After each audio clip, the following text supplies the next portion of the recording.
I'm going to talk about sex for a little while. Strap in. Isn't it funny now? Sex, everyone's fucking gone sex mad, haven't they? Every someone, are you having the best sex? Are you having the longest sex? Are you having the fucking hardest sex? Woo! I blame pornography. Consumption of pornography. It's got out of hand. You couldn't get it in the 70s. You couldn't get it. It was illegal. Men had to go to a dirty cinema, didn't they? They got a Mac and cut the pockets out of it. And they used to have a pair of trousers that they cut the top bit off and just tied it above their knees. You're thinking he knows a lot about this, doesn't he? But no. They were called the Dirty Mac Brigade, and they'd go in the cinema, right, and put their hands in their pockets. They'd see like a manual 2 or something, have a proper polish.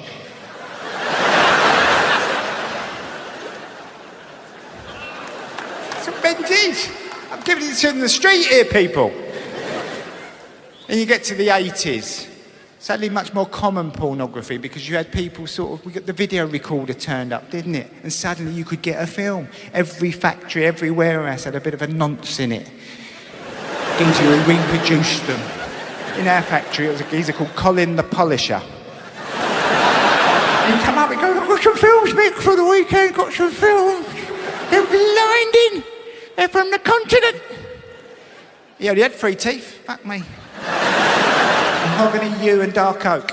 And use them as a colour chart. Do you want the mahogany, the dark oak? He was a proper nonce. Do you want a film for the weekend?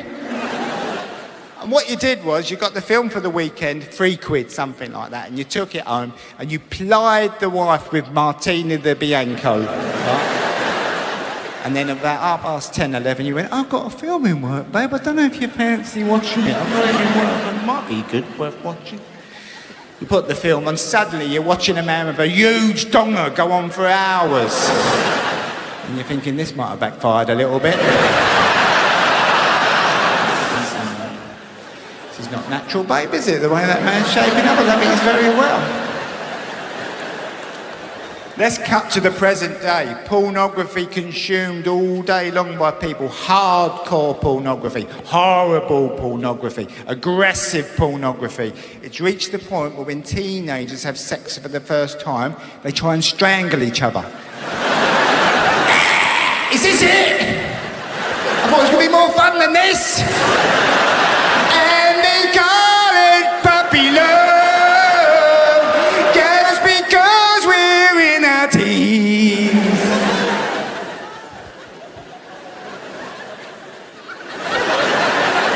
Teenage pregnancy is nothing new, is it? You know, it's been in the news lately about they want the teenager to abstain and things like that. But teenagers were still shagging each other back in the 70s, but they got married if they got someone pregnant.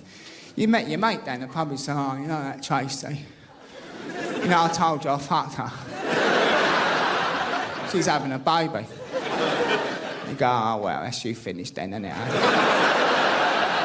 Do you want a game of pool?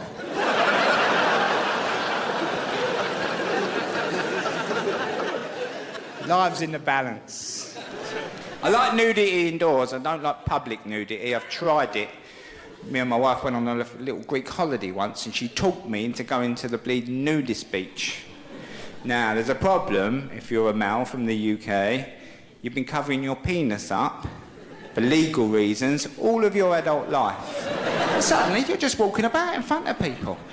And the penis is not having it. It goes, what the fuck are you doing? What are you doing? You're going to get us nicked. And it hides in the pubes.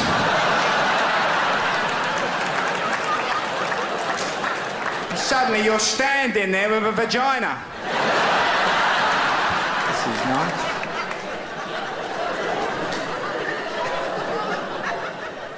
Because you can't do what you do after 5-a-side or swimming when most men give it a little tug and liven it up a little bit. You just have to use the powers of concentration to get it somewhere between flaccid and lob-on, somewhere right in the middle. I'm laying there on the sunbed, I'm in bits. I'm trying to maintain some sort of dignity. I looked at my wife, I said, this is the worst day of my life. I need a drink. I said, I'm going to that bar at the back. Do you think you have to put your clothes on? She said, don't be stupid, it's a nudist beach. I went bowling into the bar. You do have to put your clothes on.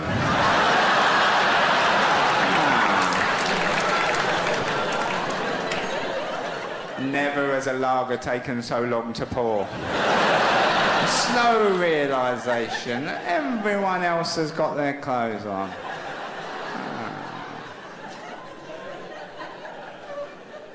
Gracias.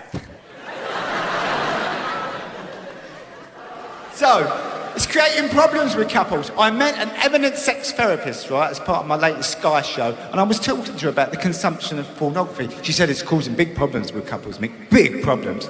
She said we're having a major issue with pegging, right? Pegging, right, for those who don't know, is when the female of the species, who is more deadly than the male, right, she puts on a strap-on dildo and she penetrates the man anally. Not annually, that's a completely different thing, right? She pays into it. So the women are seeing it and thinking, I fancy a bit of that. But there's a lot of men who don't want to be pegged. It's creating tension amongst couples, right? So I said to the sex therapist, she's top of her game, she does TED Talks, she knows what she's talking about. I said, right, you've got a couple. The woman wants to peg, the man don't want to be pegged. What's your advice? She said, Michael, I tell him to try it at least once. I said, well, how does this help? So she said, it's good for the man, because the first time in his sexual life, he has to partake in an act that he's not particularly keen on, yet has to show some level of appreciation for. I thought, right, I'm getting it. Right on, sister. I said, but given that the dildo is rubberised and has no sensation, what's really going on here? She said, Michael, this is about control, power, but ultimately, revenge. I said, revenge? She said, yes. I said, revenge for what? She said, I believe this is revenge for the facial, right? So I said, revenge for the facial. So she said, yes. She said, for many, many years, men were happy to ejaculate on the breasts. This was the holy grail. It was called a pearl necklace, right? This was their big aim. She said, but they're not happy now unless the woman ends up looking like a plasterer's radio at the end of the session. You know, she's got to be a current bun in the sun before anyone's had a good time. And women are sick of it. What I'm trying to say, lads, is if at some point in the not too distant future you catch yourself over the kitchen table, farting on a dishcloth, while she tears into you, you sort of brought it on yourself, ain't you, really?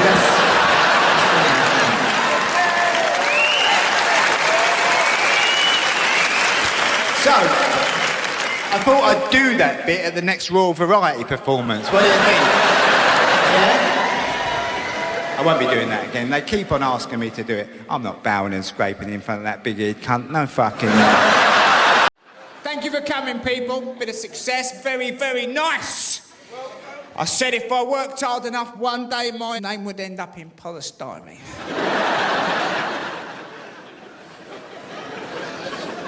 Been very, very nice. Yes, proper. Keep your drugs in your pocket for the next hour.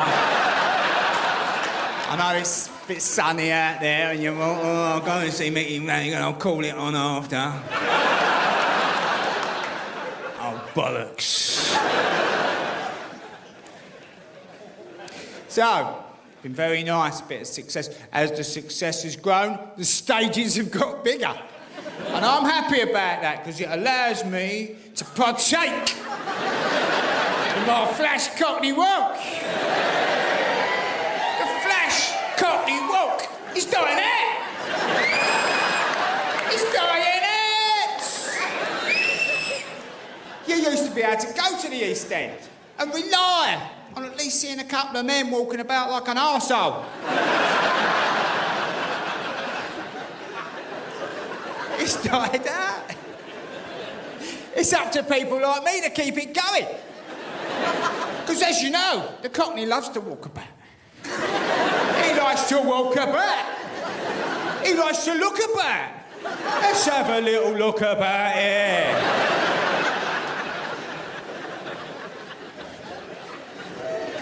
The Cockney tends to have two walks, a bit casual, yeah. Nothing going on. And a slightly quicker one. I can't hang about, I've got to sign on and get back to work. I'm double busy. Oh, thank you.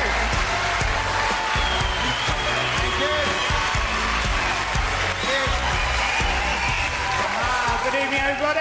Hello. Very nice to be here. So I'm from the East End of London. Let's use the facilities. This is the Cockney walk. This is your casual Cockney walk, this. This is your standard Cockney walk. Not a lot going on, just having a little bit of a walkabout. There you go, let's have a little walkabout, a little look about. This is your casual Cockney walk. Then you've got your busy Cockney walk. Obviously, I'm double busy. I'm double busy. Can't hang about, I've got to sign on and get back to work. I can't hang about. Left school with a bottle opener. Made in the third year. Wasn't a rubbish one, it was good, because the two biggest departments in our school, woodwork and metalwork. So I made the metal bit in the metalwork department. I went into departmental. Went across the corridor. I said to the woodwork teacher, do you mind if I put wooden handle on my bottle opener, sir? He said, you're a natural, son. Things are going to work out for you. We made ashtrays in the second year, bottle openers in the third year, prams in the fourth year. But my big thing in the 80s, chasing women. Back in the 80s, I was an international lover and player.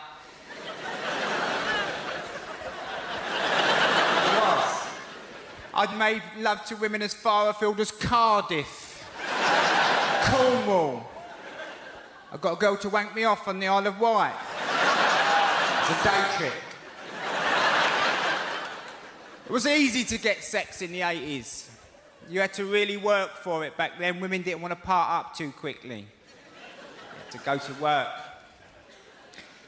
If you met a girl and you were taking her out on a Saturday night, bosh, here we go. Splash a pack of a man. Get your jeans out the cleaners. Nice crease on them. There you go.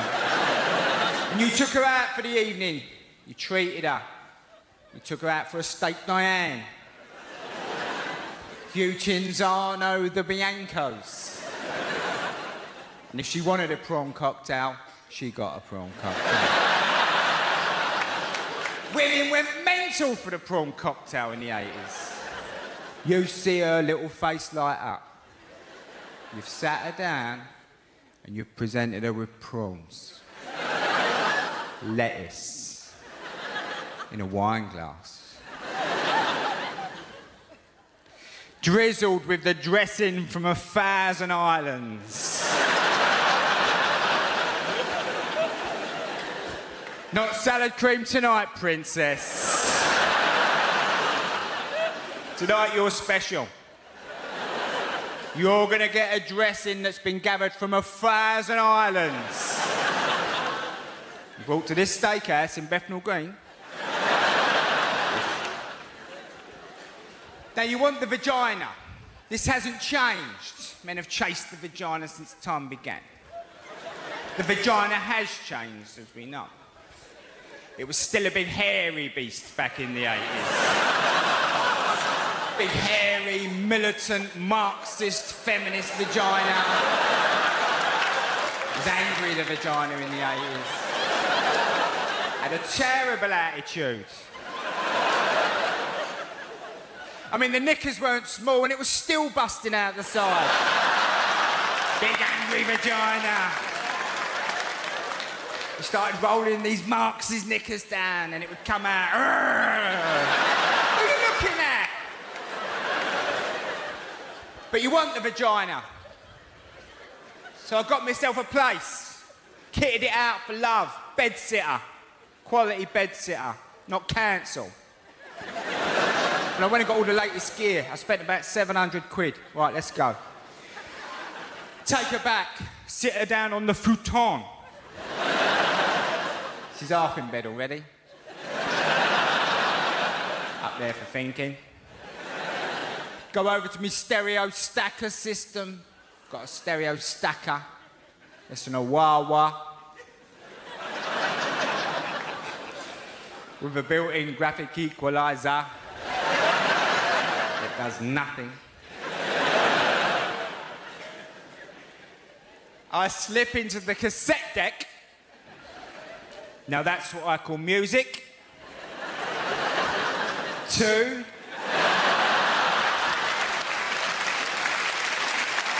So. Now I know Luther Vandross will be on in a minute. When Luther comes on, bosh, I'm in. This frees up the time for me to go off to the kitchenette area. I've got a kitchenette area. It's not a piss hole I'm living in. Got a kitchenette area. I go behind me little bit of curtain. Grab a bit of curtain around your kitchen, come on. I change into the uniform of the international player, which we know is the silk black kimono. Come back out into the main area. I've kept my jeans on. I'm not a monster.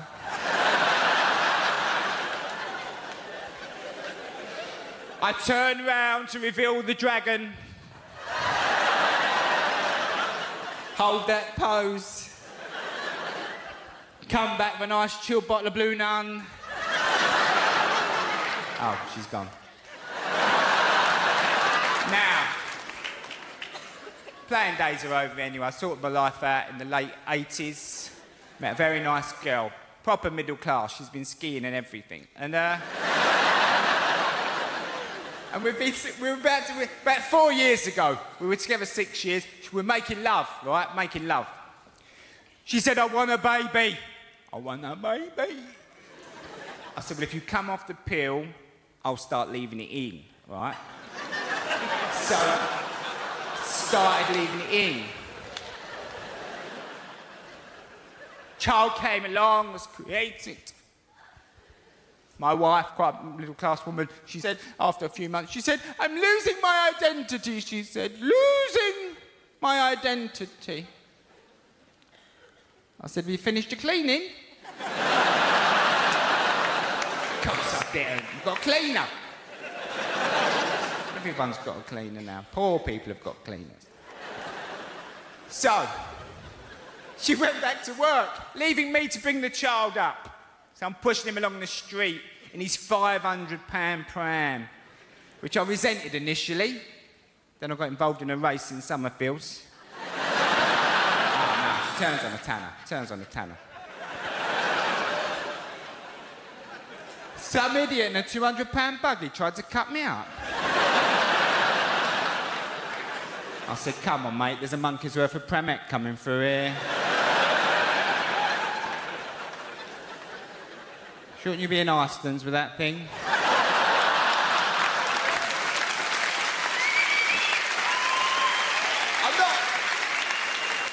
I'm not a snob. I mean, we're not a snob, but we did buy an overpriced house to store the baby in. You know what I mean? In a nice area. Nice area. And my wife went back to work, so she said, it's the thing about having children is it is a bit tedious because you get up early with them. You get up about 6:30. By about 7:30, you're running out of ideas, right? So the government say, not too much telly, not too much telly. They don't know what they're talking about. He loves a bit of telly. Never once has this little boy turned to me and gone, there's nothing on, Dad. So I put him by the telly, right? He's watching Thomas the Tank Engine. I'm reading about the budget deficit, which is very high, as we know. And you should be more worried about it. He's watching Thomas, I'm reading the paper. He's watching Thomas, I'm reading the paper. Suddenly, I'm watching Thomas. 2 years later, I'm a massive fan of Thomas. I've got to know the trains again, haven't I? Their little personalities, you know. You think, oh, Toby's turned up. This will be a blinder, this will.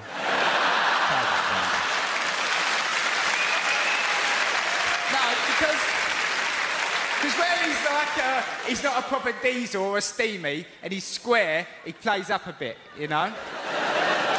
So you're guaranteed a good episode with Toby.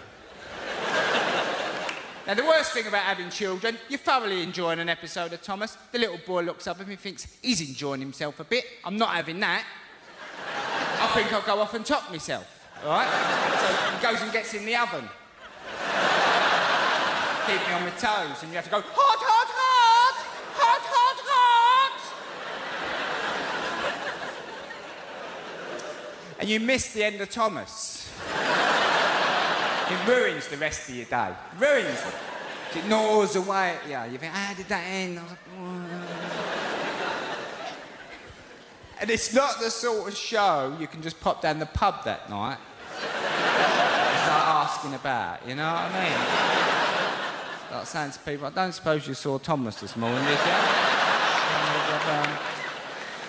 They brought the orchestra over, right, to play out the Fate, the So Dar Fate.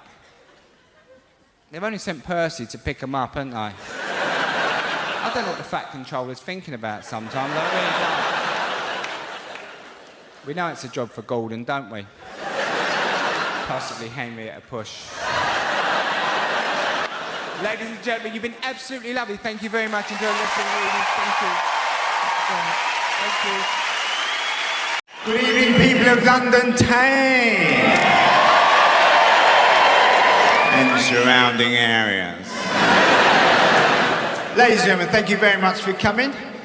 While the last few people drift in, I'll tell you how the show's going to go, because you've normally got a miserable fucker with you, haven't you? Yeah, there he is. Someone who's been saying all the way here, oh, what time's it start? Oh, what time's it finish? Can you take your drinks in? Can you take your drinks in? For that miserable fucker, this is how the show's going to go. Now, normally at these shows, the main act has a support fella. He comes out at the beginning. He's normally young and trendy and hip. He's got a smart haircut. He goes, hi! Hi! You can follow me on Twitter. Hashtag laugh a lot.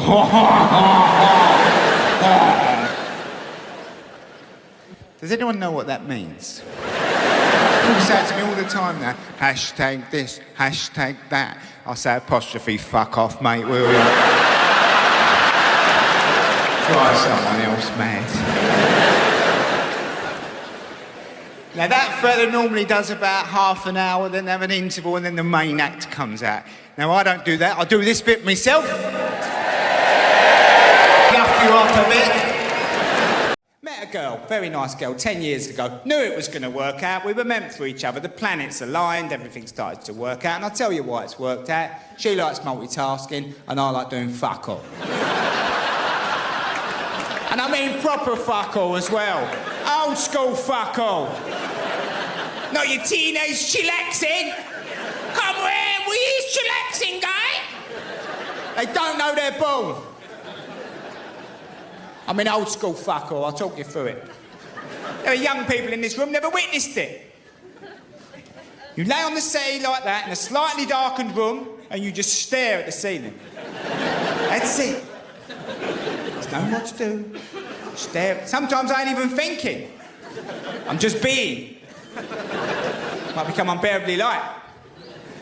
Now, if you're with a woman who cares about you, she'll tolerate a lot of this time, but sometimes things will come up on a Saturday, she'll get a little bit, she'll look at you over the breakfast table, she'll say, look, this is not going to be another wasted day. And you slip off, try and do fuck all. And she comes and finds you. What you doing in there? You doing fuck all in there? I'm doing 3 things out here. If I've got to stop you doing fuck all, that's 4. That's too many even for me. Now come on. We've got to purchase something. So, a man's got to get slippery, double slippery. Try and carve out a few times in his life when he can do proper fuck all. I'll tell you mine. Watching a kettle boil. That's lovely by the kettle, yeah.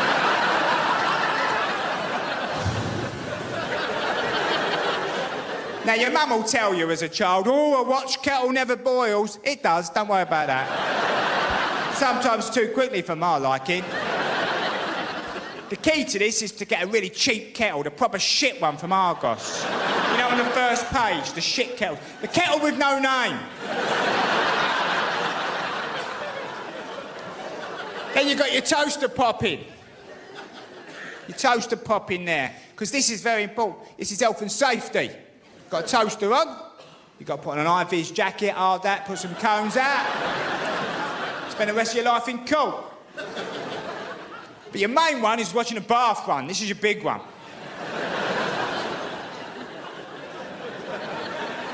You get about 10 to 12 minutes on a low flow. You can sit on the edge of the bath and have a think about your life. The decisions you've made. You go, oh, well, she does make a lovely sandwich. Now, my wife has asked me to tell you she's not a crap shag. She said, don't put that out on DVD that I'm a crap shag. These are the discussions we've been having.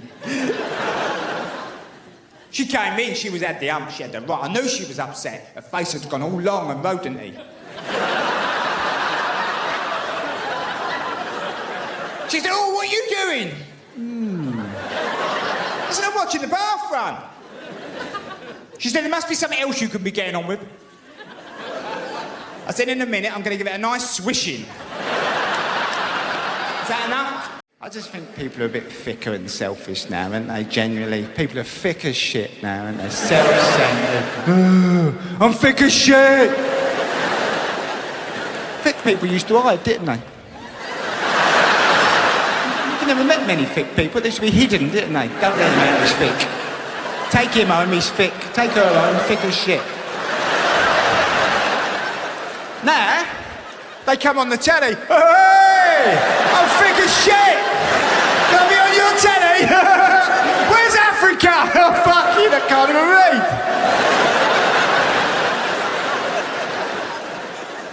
And I'm not talking about the people on these benefit street programmes these Channel 5 fuckers make, you know, where they claim they're making a serious documentary about modern Britain. There's a man here on a tyre at 11:30 in the morning with a can of cider. Oh my God.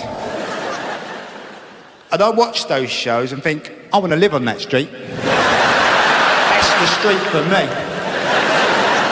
I wonder if White D's got a spare room going.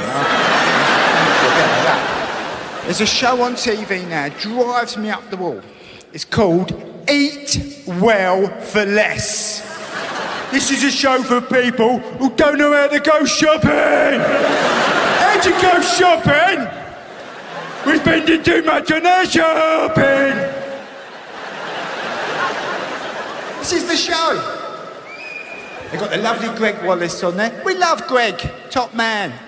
He's there like that, he's there, Greg. Whoa. He's got a bit of a sidekick. Savvy, the sidekick. He's got all the stats. He goes, Greg, thousands of families in the UK at the moment spiralling into debt because they're spending too much on their shopping. Greg's like, you're fucking joking! Let's sort it out!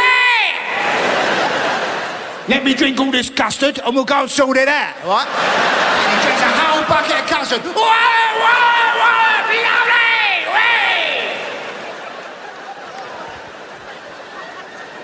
He's proper fired up now.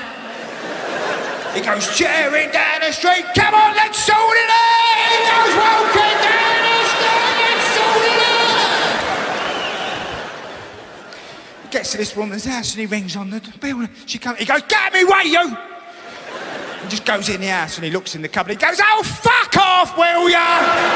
6 packets of pasta in one cupboard. Who needs 6 packets of pasta? She's like, I know, Greg, we're out of control, babe, we're out of control. And what a moment, gluten-free by choice. There was a dozy old man over in the background, and he's like that.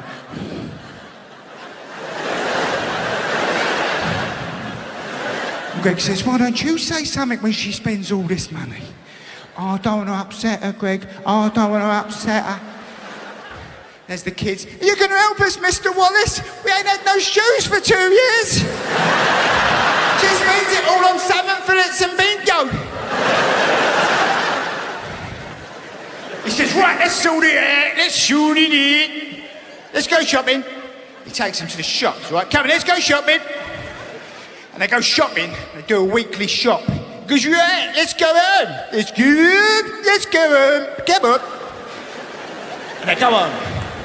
They put the shopping out on the table. This is the breakthrough moment. This is where everything changes. This is what the licence fee's all about. This is what it's for. He picks up a yoghurt, right, own brand. He says to the family, you see these? They taste the same, but they cost less. The family erupt at this information. The wife starts crying, I can't believe it! They taste the same, but they cost less! Oh, what sort of a mum have I been? The old man's punching the kitchen door. They taste the same, but they cost less! They taste the same, but they cost less! I've let everyone down! The kids are dancing around the table. Oh, they taste the same, but they cost less! They taste the same, but they cost less! They taste the same, but they cost less!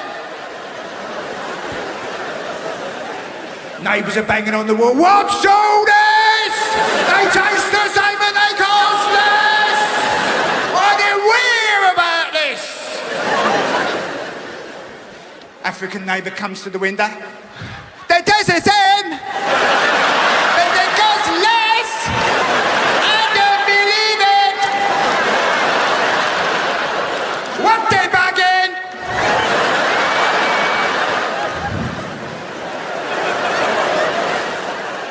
I don't know where he came from.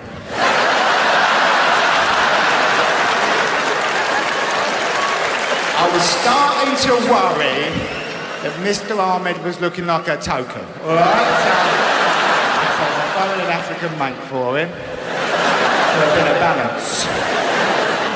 If I can just find something for the traveller community, we're covered. So Greg, right, he says to this family, look, if you lot take on board all my advice, every month you can save £3. You could have holiday. You could go camping. Can you imagine that show getting made in the 1970s? Some Herbert knocking on my mum's door. Hello, Mrs. Flanagan. I'm from the BBC. We were wondering if we could make a show that makes you look like you're thick as shit. Oh, was ya? Cop for that. Now, fuck off, you Oxbridge cunt.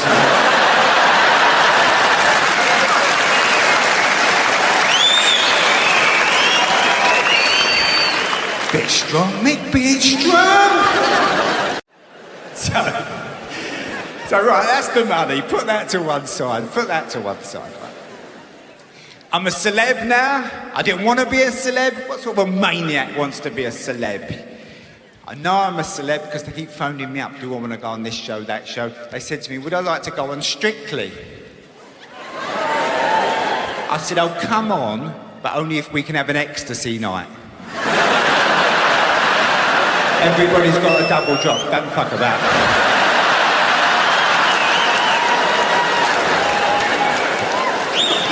Actually, don't double drop at the moment, the pills are getting proper powerful.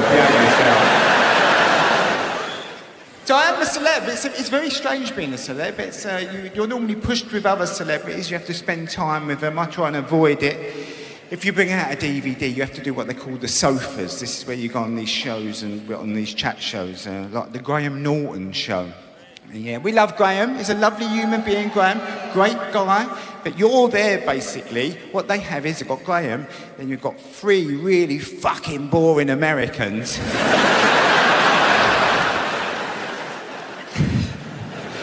you're put on the end to save the day, basically. In case Tom Hanks is having a bad one. Yeah. I hate doing them, but you do them, you've got to bring the dough in, right? So, the only time I really wanted to do it, when I heard I was going to be on with Sir Cliff Richard. I thought, Sir Cliff, yeah, I'm going to get to meet Sir Cliff. I was really excited. I'm backstage, I'm backstage, I'm all nervous. Cliff's here. He's like, I like small speakers, I like tall speakers. If there's music, the wire falls down. He wasn't, I just like doing that bit, right? I'm a normal human being. I wanted to try and get his attention. I kept turning to him. I'm like... I wanted to try and engage him. In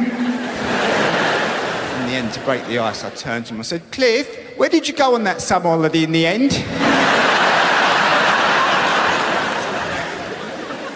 Nothing. He just walked on. And he's a Christian. He's supposed to be a good man.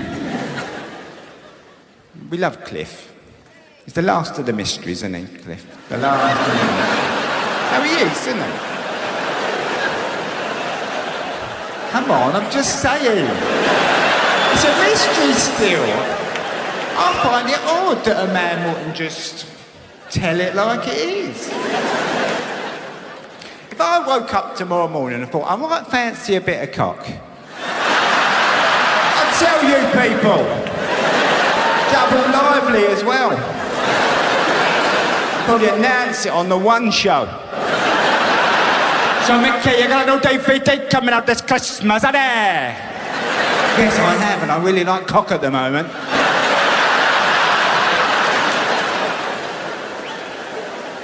Would be nice, make me more interesting, wouldn't it? Because everyone's interesting now, aren't they? Everyone's bipolar. Transgender. Oh, I've got an intolerance, I've got an allergy, I've got a syndrome, I'm so fucking interesting. I'm just a bloke. Beer and pussy, sorry I'm not more interesting. Sorry I'm not a bit more interesting. So, I never know what to say to celebrities. This is what I said to Cliff, paled into insignificance when I was sent to America, right, to do the 50th anniversary Amnesty International Gala show. It's an American night, really. All the septics are back there, all the main septic tanks are there. You've got Sarah Silverman, Paul Rudd's here. I'm sitting here with Ben Stiller. Ooh. Me and Ben having a chatette backstage. Who should come out the shadows? None other than Liam Neeson. Came out, he was like this. This is how he walks now. Right? He's always trying to catch people, isn't it? So he came out, he was proper, and just come out the shadows. I'm sitting here, empty chair next to me. He said, can I sat here? I said, no, it's taken. Hey. Boom.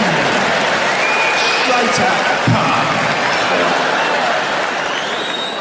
He didn't laugh, he just fucked off. It's funny, isn't it? The modern men. I like modern men. They're all buff now, aren't they? They're all buffed and preened and clipped. Hi. Just... You girls are so lucky. No pubes. No pubes. No one's got any pubes anymore. 80% of the population. No pubes. Ruining that lovely moment in a relationship when you look down the bed and you see...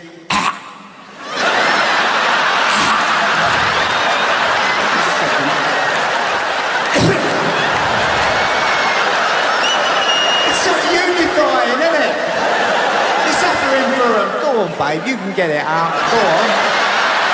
You want a glass of water? Be right. It's only the luck of the draw, isn't it? Could be you. And you look up at her. 1 second.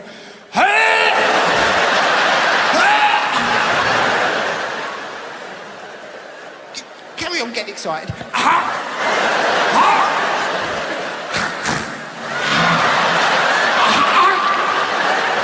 Got it, I've got it, babe.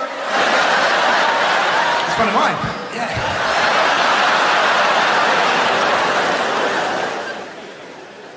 You young girls don't realise how lucky you are to have these lovely modern boyfriends, caring, understanding.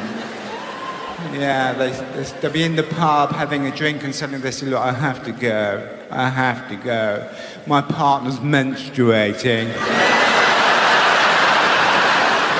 The least I can do is be there with her during this dark, dark time.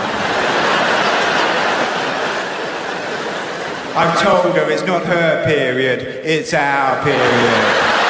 Okay, share it with me, sister.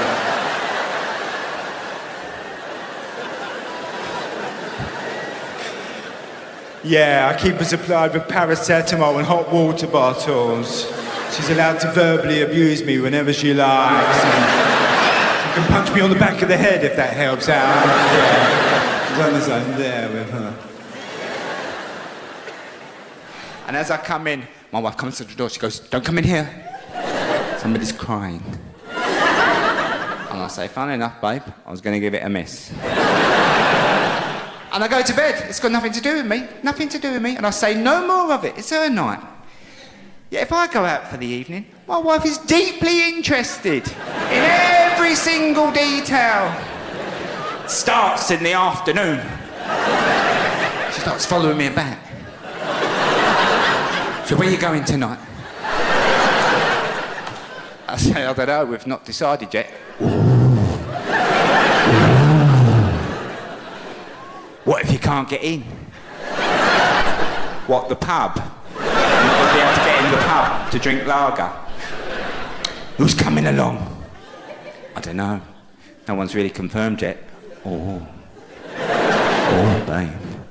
This sounds like a disaster. I say, look, I'm not worried about it. Don't you worry about it, really, it's fine. And as I leave, she says, say hello to everybody for me. Can I tell you here and now, girls, we never say hello for you, all right?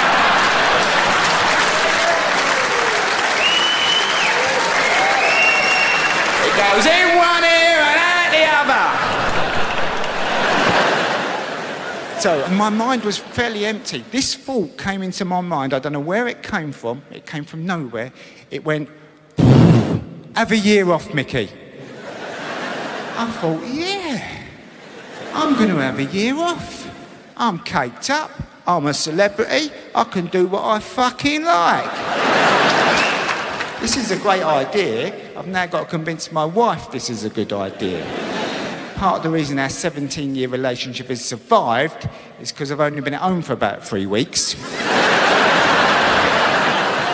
Because like most men, I tend to irritate her just by being there. Because I can't get fuck all right. Yeah, go on, sisters, get it out your system. We do our best. Now, if I don't talk to her for a couple of days, she don't like it. She takes it personal. And I can feel it brewing. As I come in the house, I think, oh, she's going to want to talk. She says to me, come and sit by the island and tell me a story. She says, you must have a story for me. As if I'm an endless supply of stories. Like a lot of men, I used all my stories up years ago. I've kept a few back for holidays. Because they're torture, aren't they? And they torture 14 nights staring at each other. All hot and burnt. What do you mean, what have I been up to? I've been with you!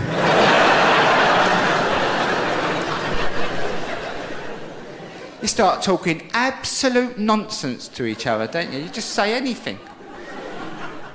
I think my flip-flops are breaking, babe. When we turned up, they were flipping and flopping. One of them's flapping a little bit now. You see other couples, don't you? And you just look at them. Come over here. Save us. Just come over. Help. She looked at me in a moment of terrible desperation. On the last holiday, she said, I saw a three-legged dog in the village earlier. I said, babe, I don't know where we go with this. It's like, you know, I could normally find something, but I don't know where we go with a three-legged dog, you know. I'm just saying, that's all, I'm just saying. And I did get my year off, and what a fantastic year off I had. It was so nice being at home, getting to make decisions with my wife.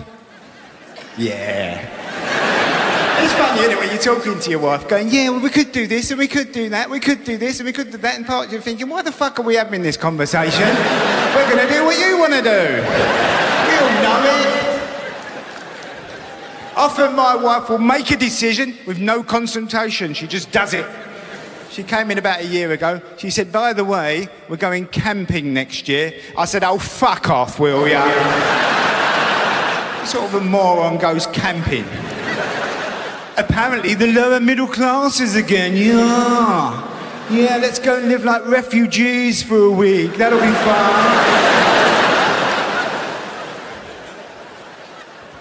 It's horrible upsetting your partner, because you know what you've got to do now. You've got to become creepy crawly husband. Walking around the house, tiny little creepy crawly husband.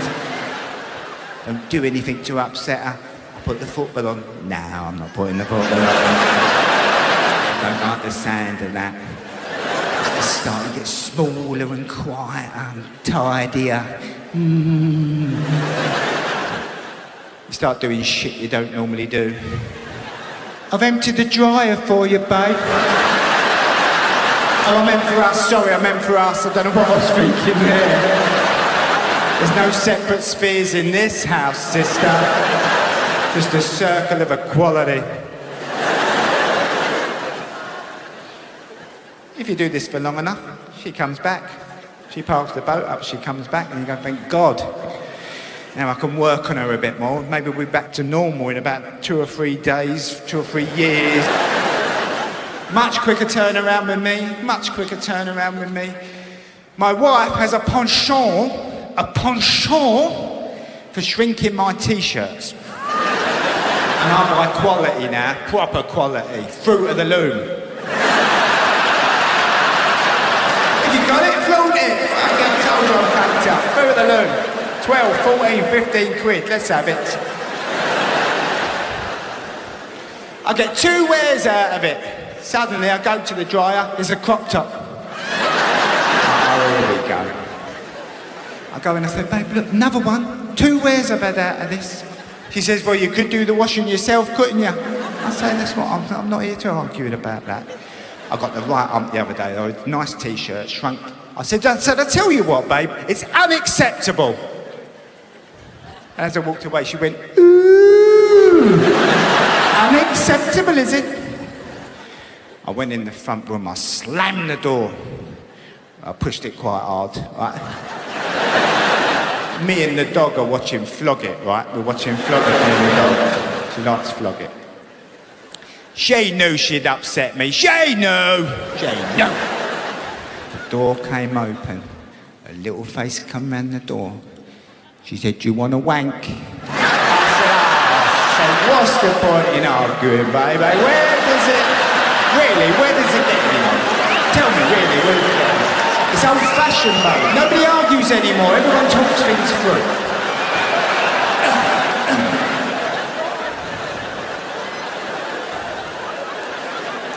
I'm getting a wank, the dog's getting a tummy rub. Everybody wins.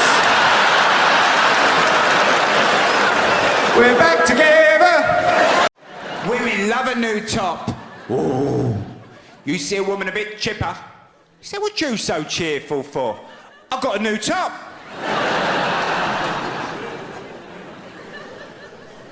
You see a woman skipping along the road. She bought a new top. She wore it to the party, and then she took it back. Hey! Got me money back, not even a credit note. No, there's only two things I know about women. They love a new top and they love talking. Ooh. To a point where men look and think, how do they do it? How do they keep talking when there's nothing to say? You never see two women just staring past each other.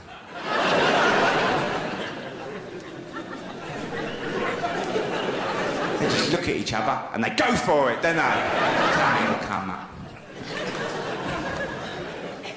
Ever seen a woman try to end a phone call? It takes my wife about an hour to end a phone call. She says bye about 50 times.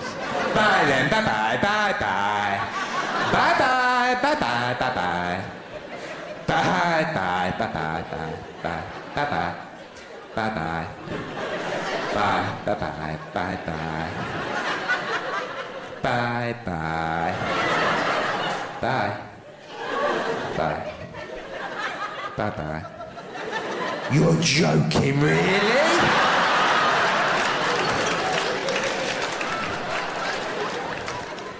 And my wife really loves talking, and I cannot fulfil all her talking needs. That's the bottom line. Thank God she's got friends for that. And often she'll have what she calls a girly night in, so they can all get together and talk. This is inspired quite a lot by the fact that one of them is down. If a woman is down, her sisters gather round to build her up. And we know why she's down. Because of that bastard. Yeah. They told her he was a bastard. But did she listen? No. She said she loves a bastard. She likes the thrill and the excitement of the bastard. The unpredictability of the bastard man. Who wants a kind, reliable man? And now he's fucked her mum.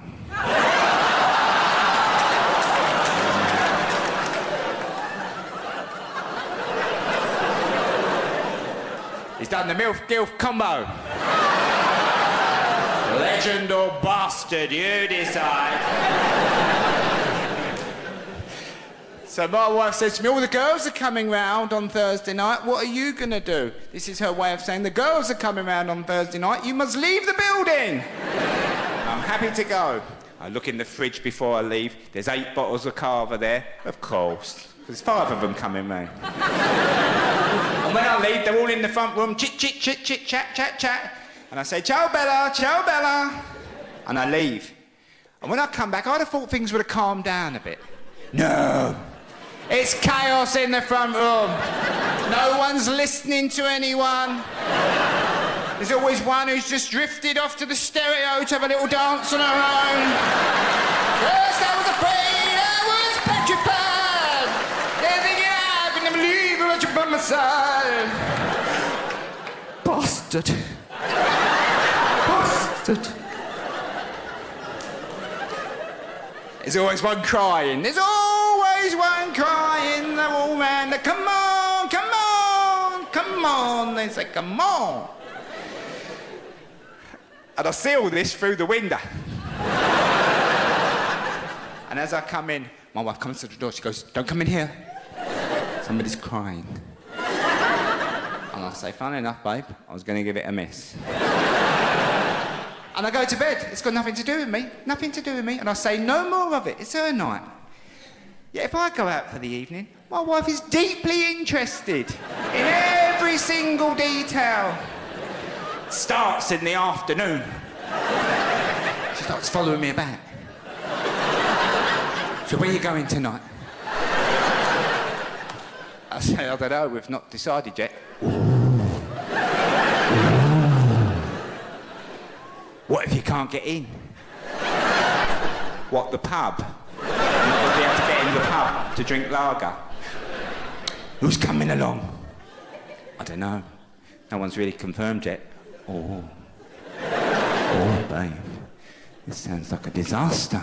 I say, look, I'm not worried about it. Don't you worry about it. Really, it's fine.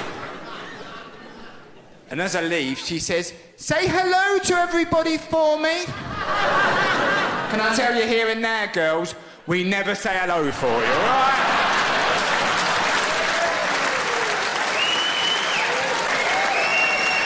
It goes in one ear and out the other. You can carry on asking till the end of time.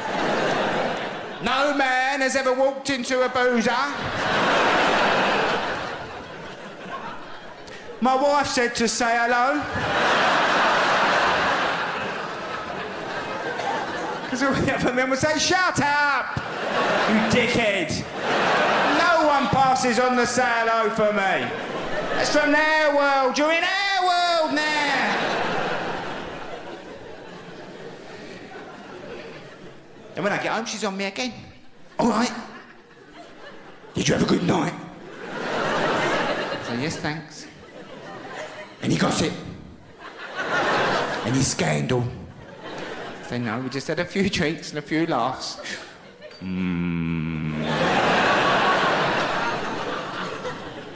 She said, so how's Sue then? How's Sue at the moment? How is Sue? I said, I don't know, do I? Sue weren't there. Did you not ask Tony how Sue was?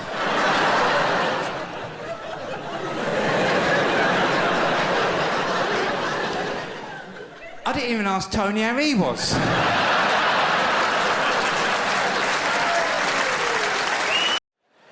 Now, I know then, when I mentioned having a cleaner, I lost a lot of you. Because you're like, oh, I see.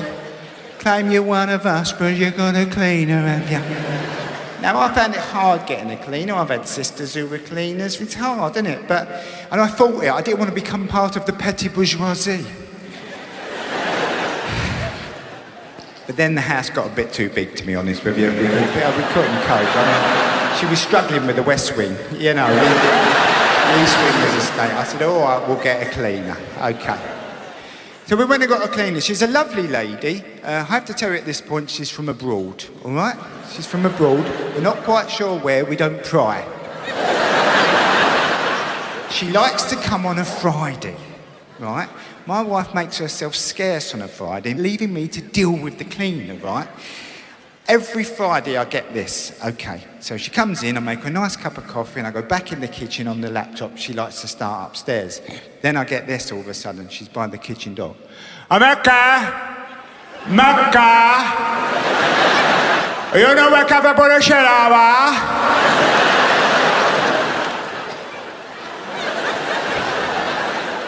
I've got one shot at this before I'm going to start to sound like a racist, because I keep saying, what, sorry, what? I turn to her and go, work up a bottle of shower? She says, yes. Then I have to pretend I'm thinking about it. Work up a bottle of shower, work up a bottle of shower. Work up a bottle of shower, work up a bottle of shower. Work up a bottle of shower. Wakafapo ahilaba. Wakafapo ahilaba. Wakafapo ahilaba.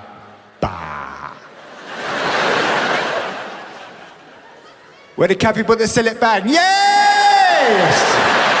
Yes! Wakafapo ahilaba.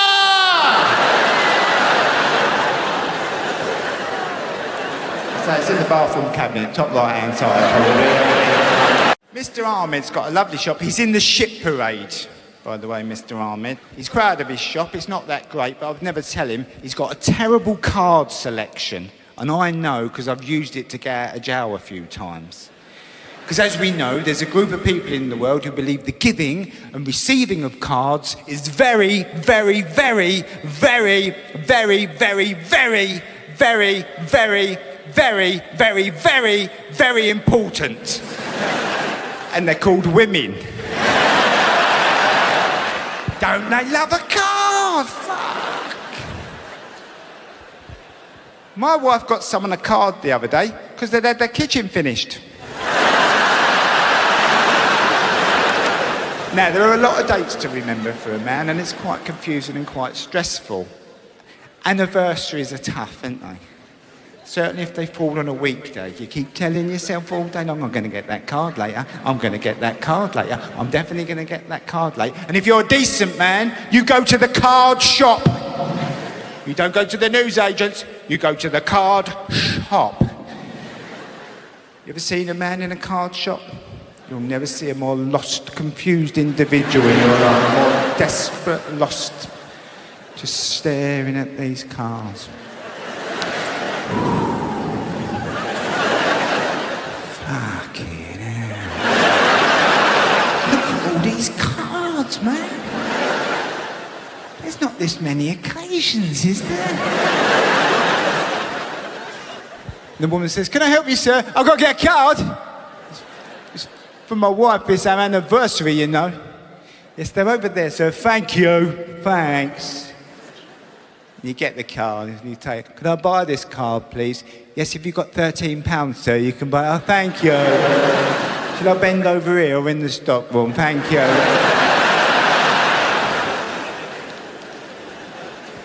You keep telling yourself all day long, I'm going to get that card, I'm going to get that card. And then you get home about 6:30, don't you? You go to put the key in the door and you're like, ah, help, help! Fucking forgot a card.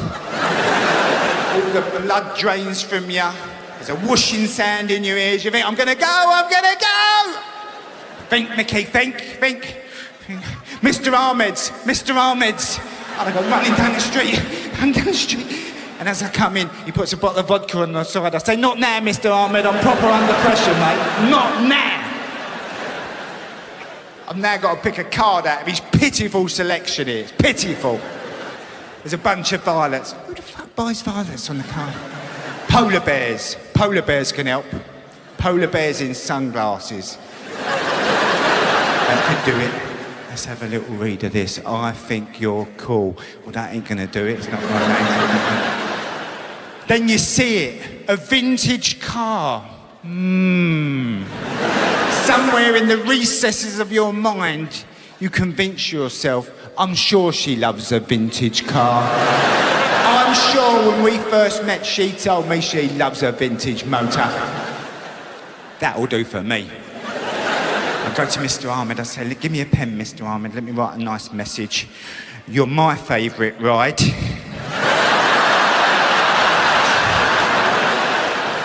Fold it down, stick it down, right, fine, job done. Go in the kitchen. Go, there you go, babe. That's from me to you.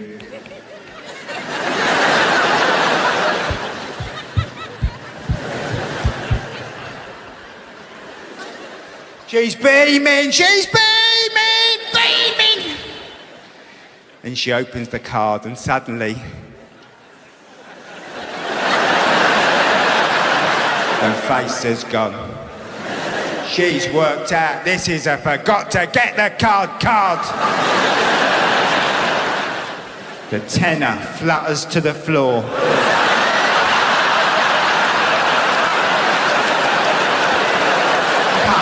Everyone loves a tenner in their card, come on. I've upset her now. If I upset my wife, she goes and gets in her little upset rowing boat and she rows away from Love Island, leaving me on the shore. I say, come back, babe. Let's talk. I can't even look at you at the moment. I can't even look at you. The dog's next to me like that. Fuck her. What a performance, I can't blame you. It's not like you forgot, is it? She didn't take the treats, did she? She said the treats, you know, didn't she?